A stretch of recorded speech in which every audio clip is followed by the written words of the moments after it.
Welcome to my YouTube channel AV academy. दोस्तों मैं हूं श्वेता और आप सभी का स्वागत है मेरे यूट्यूब चैनल एवी एकेडमी के साथ। दोस्तों आज का क्लास ज्योग्राफी का होगा और ज्योग्राफी के अंतर्गत आज हम लोग इंडियन ज्योग्राफी को पढ़ेंगे।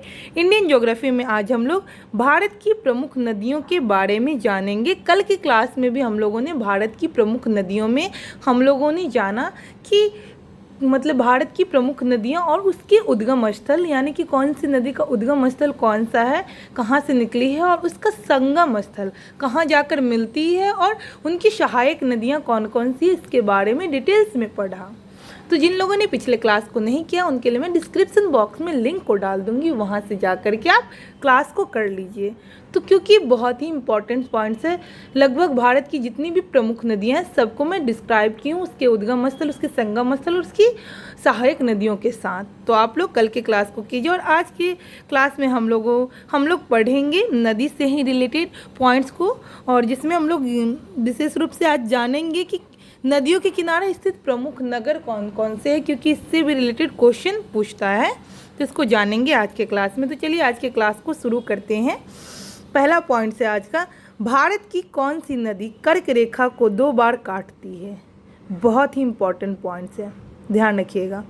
भारत की कौन सी नदी, यानी कि भारत की कौन सी ऐसी नदी है जो कर्क रेखा को 2 बार काटती है, तो माही नदी।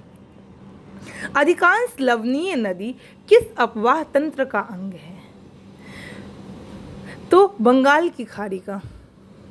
गंगा नदी पर निर्मित महात्मा गांधी सेतु किस राज्य में स्थित है, बिहार, पटना में। माही नदी मध्य प्रदेश से निकलकर खंबात की खाड़ी में गिरती है, ठीक है। विश्वघाती नदी की संज्ञा किस नदी को दी गई है, तो हुगली नदी को। इम्पॉर्टेंट पॉइंट से देखिएगा क्योंकि क्वेश्चन पूछता है। विश्वासघाती नदी की संज्ञा किस नदी को दी गई है, तो हुगली नदी को विश्वासघाती नदी के नाम से भी जानते हैं। आगे पढ़ते हैं हम लोग। संकोश नदी किन 2 राज्यों के मध्य सीमा बनाती है, तो असम और एवं अरुणाचल प्रदेश के मध्य। सतलज, व्यास, रावी, चिनाब और झेलम को किस नाम से जाना जाता है, पंच नदी के नाम से जाना जाता है।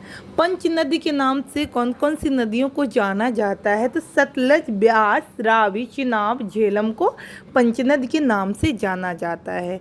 झेलम नदी का उद्गम किस स्थान से होता है, कश्मीर के वेरीनाग झरने से। कश्मीर के वेरीनाग झरने से। हिमालयी नदियाँ 12मासी होती है, जबकि प्रायद्वीपीय नदियों का प्रवाह मौसमी होती है। हिमालय नदियाँ जो है जो 12मासी होती है, वहीं प्रायद्वीपीय नदियों की जो प्रवाह जो है जो मौसमी होती है। एडन नहर किस नदी से निकलती है, तो दामोदर नदी से एडन नहर निकाली गई है। अब आगे देखते हैं हम लोग नदियों के किनारे स्थित प्रमुख नगर को जानते हैं, क्योंकि क्वेश्चन पूछता है तो एक नज़र देख लेते हैं, ध्यान रहेगा। ऐसे लोग जानते ही हैं बट कभी कभी कंफ्यूजन होता है, तो एक नज़र देख लेते हैं ताकि अगर क्वेश्चन आता है तो हम लोग सही बना कर आएँ। तो एक साइड है नगर और दूसरी साइड है नदी। तो चलिए देखते हैं। लेह किस नदी के किनारे है स्थित है, लेह जो है जो तो सिंधु नदी के किनारे स्थित है। कानपुर गंगा नदी के किनारे। श्रावस्ती राप्ती नदी के किनारे। कोटा चंबल नदी के किनारे स्थित है। पटना गंगा नदी के किनारे। वाराणसी गंगा नदी के किनारे। गया फाल्गु नदी के किनारे। दिल्ली यमुना नदी के किनारे। फारुखाबाद गंगा नदी के किनारे। बैतूल ताप्ती नदी के किनारे। बद्रीनाथ अलकनंदा नदी के किनारे। विजयवाड़ा कृष्णा नदी के किनारे स्थित है। कुर्नूल तुंगभद्रा नदी के किनारे। मथुरा यमुना नदी के किनारे। डिब्रूगढ़ ब्रह्मपुत्र नदी के किनारे। पुणे मूलाथुला नदी के किनारे। चेन्नई अडेयार नदी के किनारे। कोलकाता हुगली नदी के किनारे स्थित है।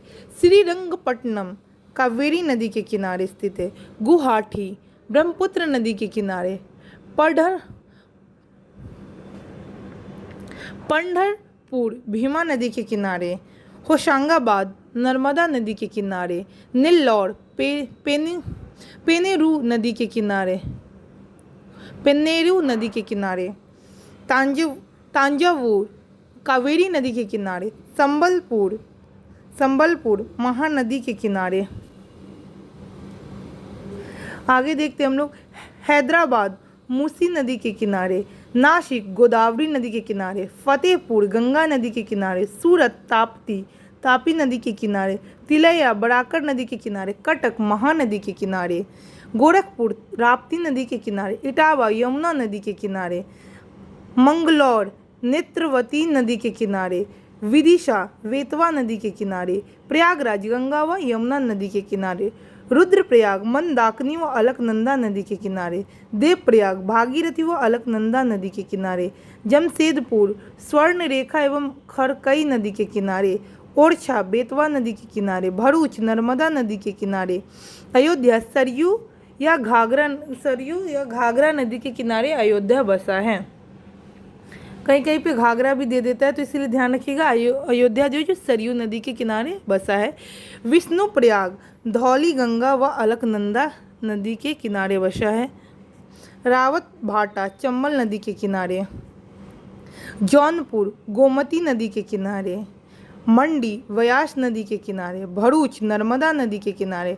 पणजी मांडवी नदी के किनारे। बक्सर गंगा नदी के किनारे। नासिक गोदावरी नदी के किनारे स्थित है। भुवनेश्वर महानदी के किनारे स्थित है। जबलपुर नर्मदा नदी के किनारे स्थित है। बलिया गंगा नदी के किनारे स्थित है। कन्नौज गंगा नदी के किनारे स्थित है। लखनऊ गोमती नदी के किनारे स्थित है। उज्जैन शिप्रा नदी के किनारे। अहमदाबाद साबरमती नदी के किनारे। बंगलुरु वृषभावती नदी के किनारे। हाजीपुर गंडक नदी के किनारे। आगरा यमुना नदी के किनारे। भागलपुर गंगा नदी के किनारे। धुबरी ब्रह्मपुत्र नदी के किनारे। सांची बेतवा नदी के किनारे। मुंगेर गंगा नदी के किनारे। आगे देखते हैं हम लोग, ग्वालियर चंबल नदी के किनारे। श्रीनगर झेलम नदी के किनारे। मुरादाबाद रामगंगा नदी के किनारे। तिरुचिरापल्ली कावेरी नदी के किनारे। हरिद्वार गंगा नदी के किनारे। चंबा रावी नदी के किनारे। गांधीनगर साबरमती नदी के किनारे। नादेर गोदावरी नदी के किनारे। मदुरै वैगई नदी के किनारे। हावड़ा हुगली नदी के किनारे। अजमेर लूनी नदी के किनारे। तो इस तरीके से हम लोग जान गए कि कौन सी नगर कौन से नदी के किनारे बसे हैं। आगे एक और पॉइंट से इसको देखते हैं और आज की क्लास को समाप्त करते हैं। फतेहपुर इलाहाबाद कानपुर वाराणसी पटना और भागलपुर आदि जो गंगा नदी के तट पर स्थित प्रमुख नगर हैं। गंगा नदी के तट पर स्थित प्रमुख नगर फतेहपुर इलाहाबाद कानपुर वाराणसी पटना भागलपुर आदि जो गंगा नदी के तट पर स्थित प्रमुख नगर है। तो दोस्तों हमने अपने YouTube चैनल के माध्यम से इसका ट्रिकी वीडियो भी मैं प्रोवाइड करवाई हूँ कि गंगा नदी के किनारे कौन कौन से नगर बसे हुए हैं। इसका ट्रिकी वीडियो हमारे YouTube चैनल के माध्यम से मिल जाएगा, वहाँ जा कर के आप लोग देख लीजिए ताकि एक नज़र में ही आप लोगों को ध्यान आ जाएगा। तो इस तरीके से आज की क्लास को मैं समाप्त की। तो यहाँ पर जितने भी इम्पॉर्टेंट पॉइंट्स नदियों से रिलेटेड थे और कौन सी नदी कहाँ बसे हुए हैं उसको मैं आज बता दी हूँ बहुत ही डिटेल्स में। तो आप लोग को मैं उम्मीद करती हूँ कि आप लोग को ये क्लास पसंद आएगा, आप लोग के लिए क्लास बेनिफिट होगा और आप लोग क्लास को कंटिन्यूअस करते रहेंगे। तो दोस्तों आज की क्लास को मैं यहीं पर समाप्त करूंगी। कल हम लोग जलप्रपात और झील के बारे में पढ़ेंगे, वाटरफॉल्स एंड लेक्स के बारे में कल के क्लास में जानेंगे। तो दोस्तों अगर अभी तक हमारे YouTube चैनल एवी एकेडमी को लाइक नहीं किया, शेयर नहीं किया, सब्सक्राइब नहीं किया तो सब्सक्राइब कर ले और वीडियो को ज़्यादा से ज़्यादा लोगों में शेयर करें ताकि और लोगों को भी इसका लाभ मिल सके। Thanks for watching my video.